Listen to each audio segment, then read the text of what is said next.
Kehebatan sedekah subuh. Kita sudah tidak asing lagi bila mendengar kata sedekah.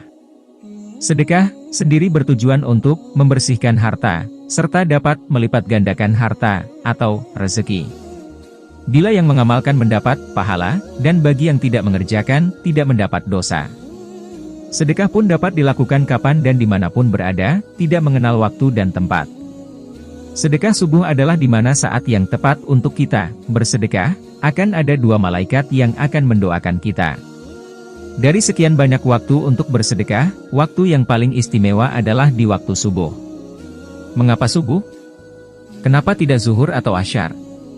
Di setiap waktu boleh bersedekah, tidak ada yang melarangnya dan membatasinya. Namun sedekah subuh ini termasuk sedekah yang terbaik, waktu yang paling utama untuk bersedekah. Keutamaan sedekah subuh ini terdapat dalam hadis yang mengatakan, tidak ada satu subuh pun yang dialami hamba-hamba Allah kecuali turun kepada mereka dua malaikat.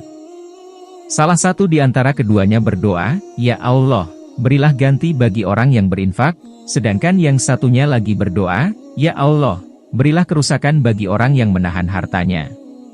Hadis riwayat Bukhari dan Muslim. Makna dalam hadis di atas ialah, setiap subuh akan ada malaikat yang mendoakan kita agar rezeki kita terus mengalir dan lancar. Namun malaikat satunya lagi mendoakan agar kita miskin sebab kita enggan untuk mengeluarkan sedekah. Bagaimana cara melakukan sedekah subuh? Bila yang menunaikan sholat subuh di masjid, dapat selalu istiqomah untuk mengisi kotak amal di masjid tersebut. Tidak memandang seberapa banyak atau sedikit yang kita sedekahkan, namun dilihat dari keistiqomahannya. Sebab itu yang terbaik di sisi Allah Subhanahu wa Ta'ala.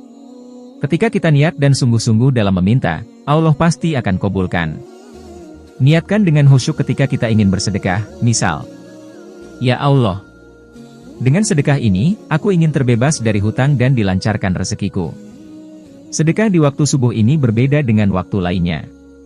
Sebab ketika kita sedang bersedekah untuk mendapatkan ridhonya, sebagian orang masih terlelap. Dan malaikat langsung menyampaikan doa kita kepada Allah Subhanahu wa Ta'ala. Sedekah pun tidak hanya berupa uang, namun dapat dilakukan dengan berzikir, berbagi makanan, mengajar ngaji serta berbuat kebaikan untuk orang lain. Marilah kita mulai untuk sedekah subuh. Walaupun sedikit namun tetap istiqomah. Semoga Allah menjawab semua doa-doa kita semua. Amin ya Rabb.